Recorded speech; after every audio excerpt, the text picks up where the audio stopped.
Hi guys, welcome to our first science class using video classes. Today we are talking about the origin of our universe. I am Mr. Pedro, as some of you must know, and let's start. Guys, I sent you in your Google Classroom an exercise to construct a glossary with words that are important for us to start this content, right? And in the beginning of astronomy, when we start to study astronomy, the first thing is to study the beginning of the universe, the origins of our universe. Okay? During the human history, we had a lot of different theories. So in the Egyptian mythology, we had a theory about the origin of the universe.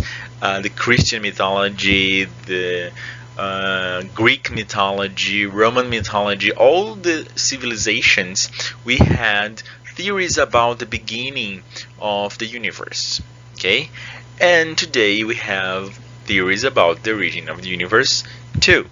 So the only difference is that today we have a lot of scientific methods to test some concepts, and today the modern science agree with the theory that probably all of you already know, that is the Big Bang. The Big Bang is the theory that today the modern science is accepting as the most important theory about the beginning of the universe.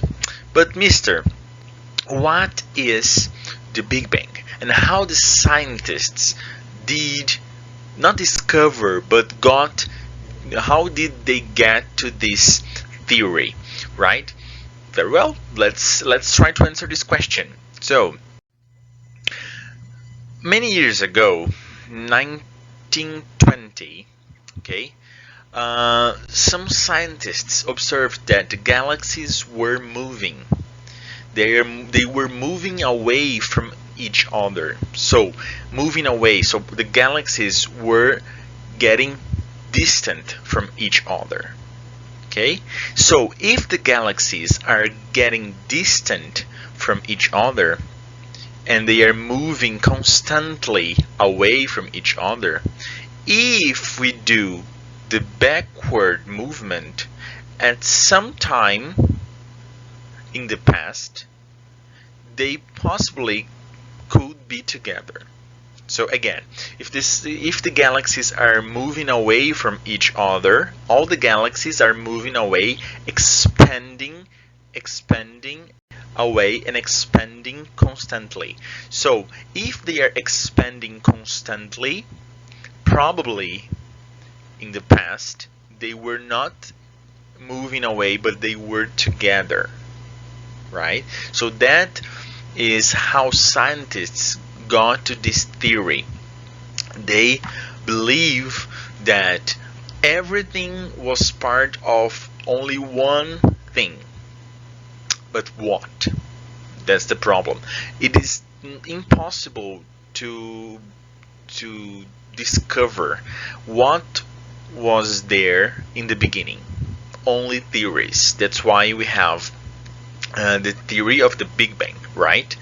So in this image I have here the Milky Way. As you can see, the Milky Way galaxy. The Milky Way is the galaxy where we can find our solar system. Okay, with our sun, with our planet Earth, and all the other planets that are surrounding our sun. Guys, so in the beginning, everything that existed was super hot and super dense. So imagine that everything that exists in the universe was only one thing. Very well. So this thing was a mass of substance, very hot and very dense. Okay, and the space was very cold, right? So things, when are very cold, they condense. they contract, they get small. But then the energy is super high and the temperature goes up. If the temperature goes up, the thing expand.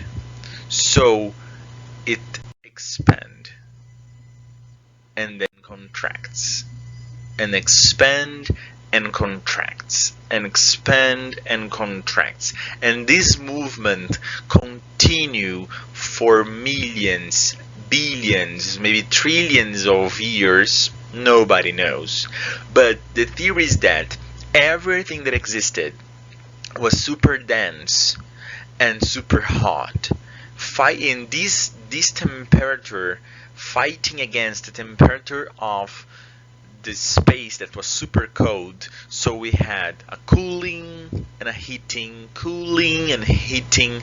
Temperature goes down, temperature goes up, temperature goes down, temperature goes up. And after this movement being repetitive and a repetition of cooling and heating, we had a collapse, an explosion, what they call a Big Bang, an explosion that gave origin to what we have today, galaxies and substances that were primitive atoms, okay? And then things like galaxies were created.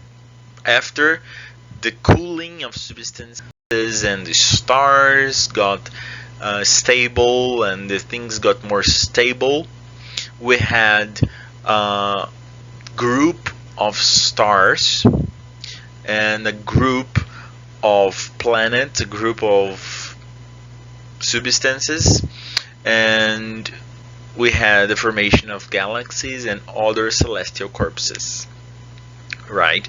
So this is a picture of Milky Way. The Milky Way is our galaxy.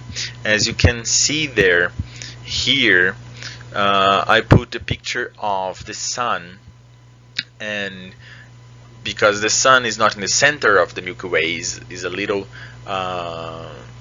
distant from the center, okay? But it's believed that we had more than 1,000,000,000,000 galaxies in our universe and more than 1,000,000,000,000 stars in one galaxy. So it's a lot of galaxies and a lot of stars, right? So guys, our class is coming to an end. It's a little improvised. I'm learning how to edit and record myself here at home, so I hope you liked it. And together with this video, I'm uploading some activities for you to research about other theories regarding the origin of our universe, theories that are ancient, of ancient people like the Greek people, how they believed the universe started. So I hope you liked it, and I hope you do it. Remember to take care of yourselves and do your activities. Check your classroom daily. Thank you very much, and see you next class.